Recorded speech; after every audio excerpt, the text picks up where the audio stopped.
Hello everybody, and welcome back to my channel, or welcome to my channel if you are new here.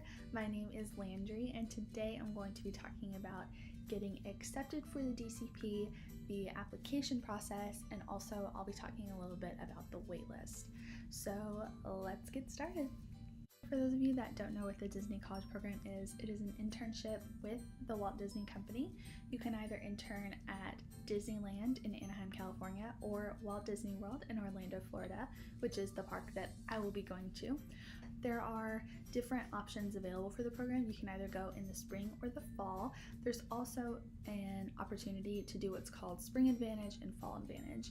And these specific programs are essentially the same as just regular spring and fall, except you were there for a couple months longer than you would be if you just did the spring program or the fall program.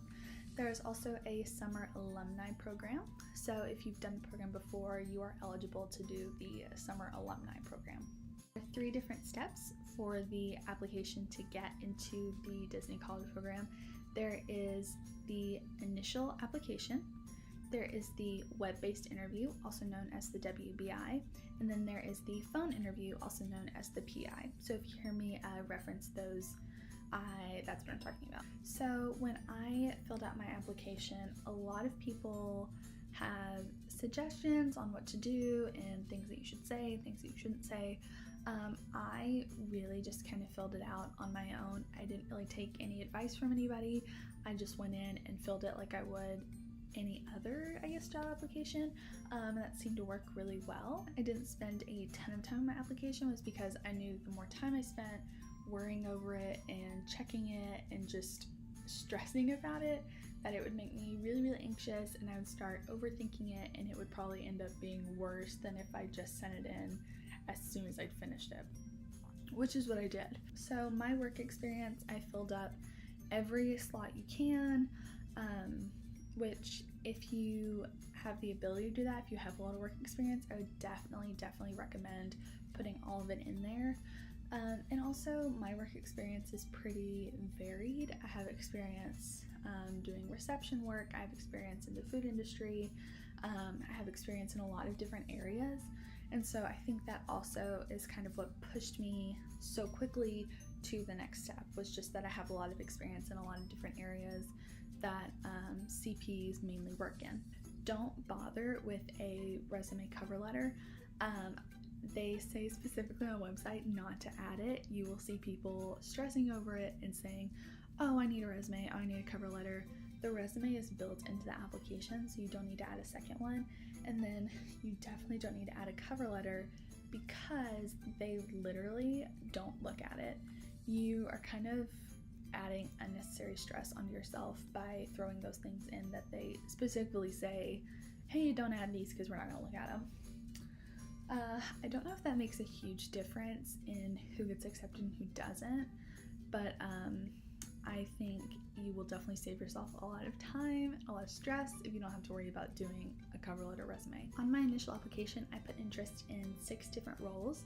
Those were quick service food and beverage, merchandise, attractions, Bibbidi Bobbidi Boutique / Pirates League, Photo Pass, and then also character attendant. So I put interest in 6 roles total. Only one of those was a high demand role, meaning that there is a great need for people to fill those roles, and that was quick service food and beverage. I only put interest in roles that I really was okay with doing. I wasn't going to put interest in roles like lifeguard, custodial, housekeeping, because those weren't roles that I had any interest in. And I knew that if I got those roles and then went into the program, that I would be really not happy. So I really focused on roles that I knew I was okay with doing. The next stage of the application process was the web-based interview, the WBI. That is sort of like a test, almost like a personality test really, but really all they're checking for is just to make sure that you are consistent with your answers. So you'll find, I think there are 3 different sections, but you'll find that in each of the 3 sections there are really similar questions, and they do this to kind of make sure that you're answering them the same way. So that way, you know, if in section 2 they ask a question about if you're on time always and you say yes, and then question 3 they kind of word it differently but you answer sometimes or not always, then that makes you look inconsistent, which is kind of something that they'll flag. But yeah, so the web-based interview, I also finished very, very quickly, flew through it. I am a really quick reader. I can skim over stuff really, really quickly, and so it was really easy for me to fly through that. I kept all my answers consistent. I realized really quickly that a lot of the questions were really similar. So the web-based interview didn't really stress me out or worry me. That was definitely the phone interview. So the phone interview was the last step. I scheduled my phone interview for Friday the 22nd. So I had my phone interview at 10:30 in the morning, and my recruiter called a few minutes early, which is definitely something you should expect. I think they recommend that you keep the 15 minutes before and the 15 minutes after your allotted time open, because they could potentially call anywhere in that range. Or maybe it's 10 minutes. It's like a certain amount of time that they ask you to allot in case your recruiter does call early or does call a little bit later. My phone interview, I think, went okay. Looking back on it, there are definitely a lot of things that I wish I'd said or things that I wish I hadn't said, but I definitely didn't bomb it, definitely didn't do incredible at it, but obviously I did good enough to get accepted.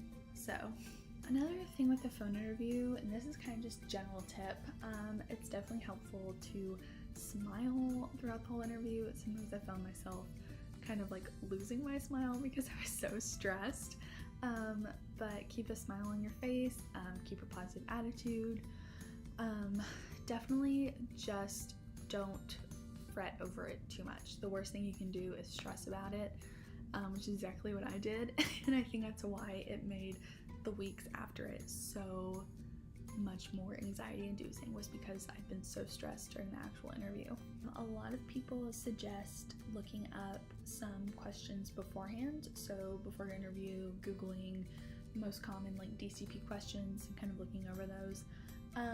I would, but also wouldn't recommend doing that. It's a very like fine line of looking over all those questions, preparing answers, and then being too prepared for the interview and not really sounding genuine or real.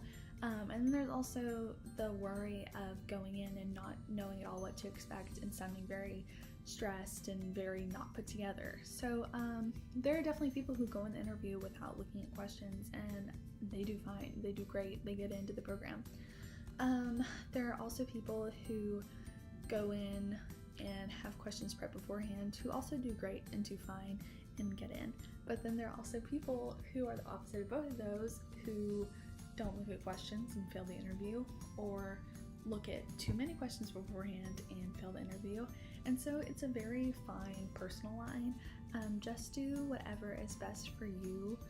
At the end of the day, this is your program, your experience. Not everybody's experiences are going to be the same.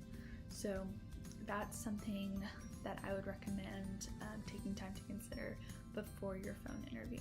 Alright you guys, so that is it for today's video. I hope you found it helpful, especially for those of you that are applying in the future or have applied in the past and are applying again. If you like this video, please give it a thumbs up. And if you have any questions about the DCP or the application process, please leave them in the comments below, and I will do my best to answer those. Thank you guys so much for watching, and I will see you next time.